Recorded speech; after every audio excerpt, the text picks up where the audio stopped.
अंबाला में केंद्रीय राज्य मंत्री अश्विनी कुमार चौबे हरियाणा के गृह मंत्री अनिल विज से मिलने पहुंचे। मुलाकात के बाद अश्विनी कुमार चौबे ने अंबाला में बन रहे शहीद स्मारक का दौरा किया।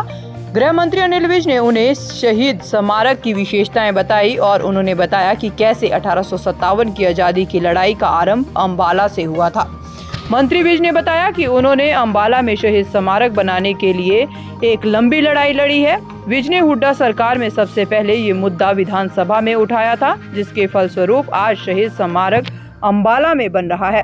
शहीद स्मारक का दौरा करने के बाद केंद्रीय राज्य मंत्री अश्विनी कुमार चौबे ने कहा कि जब मैं आज यहाँ आया और इसकी चर्चा हुई तो मैं बहुत गौरवान्वित महसूस करता हूँ। देश की आज़ादी के अमृत काल में जो आज़ादी की लड़ाई लड़ी गई थी 1857 में, उसका जीता जागता दृश्य यहाँ दिखाई पड़ेगा। केंद्रीय राज्य मंत्री ने इसके लिए अनिल विज को बहुत बहुत बधाई दी। नहीं, मुझे जब मैं आज आया इसकी चर्चा हुई, बहुत मैं गौरवान्वित हूँ कि देश का आज़ादी के अमृत काल में जो आज़ादी की लड़ाई लड़ी गई 1857 में, उसका जीता जागता एक दृश्य यहाँ दिखाई पड़ेगा। मुझे लगता है कि विज साहब का जो इनकी परिकल्पना है, इसको ये पूरा करेंगे इसमें। और यह ना केवल अंबाला के लिए धरोहर है, ये पूरे देश और दुनिया का एक अलग टाइप का भारत का, जिसमें आज़ादी की सारी चीज़ें दिखाई पड़ेगी, परिलक्षित होगा। और दुनिया भर के लोग यहाँ पर्यटन के लिए आएंगे। जहाँ ठीक कहा इन्होंने, श्री अनिल विज जी मंत्री जी ने कहा कि आज़ादी के उस वक्त में रोटी और कमल भेजा जाता था, तो ऐसा ही कुछ दृश्य बनने के बाद मनमोहक दृश्य होगा।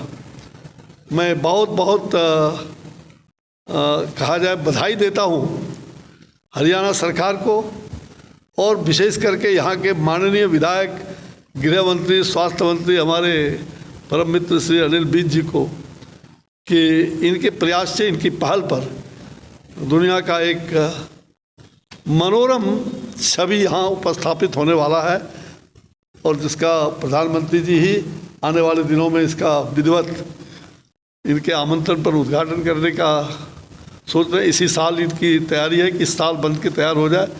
24 घंटा ये लगे रहते हैं इस कार्यक्रम में।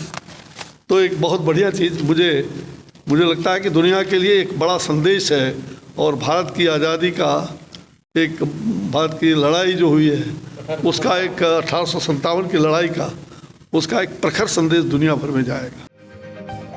वहीं इस दौरान केंद्रीय राज्य मंत्री से जब बिहार के कैबिनेट मंत्री संतोष सुमन के नीतीश सरकार से इस्तीफा पर सवाल पूछा गया, तो उन्होंने बड़े ही व्यंग्यात्मक तरीके से जवाब देते हुए कहा कि अभी तो सिर्फ जीतन राम मांझी के लड़के ने इस्तीफा दिया है, अभी धीरे धीरे पूरी सरकार ने इस्तीफा देना है। देखो, अभी तो जीतन राम मांझी जी के लड़के ने दिया है, अब पूरी सरकार को इस्तीफा तो देना ही है आज न कल। ये पूरी सरकार, ये जो चले हैं मुंगेरी लाल का हसीन सपना कि हम विपक्ष को एक कर रहे हैं, ये ऐसा उल्टा मुंह गिरेंगे कि इनका कहीं भी अता पता नहीं रहेगा। पलटू राम पलटेंगे और उल्टू राम उल्टेंगे। दैनिक सवेरा के लिए अंबाला से कृष्ण बाली की रिपोर्ट।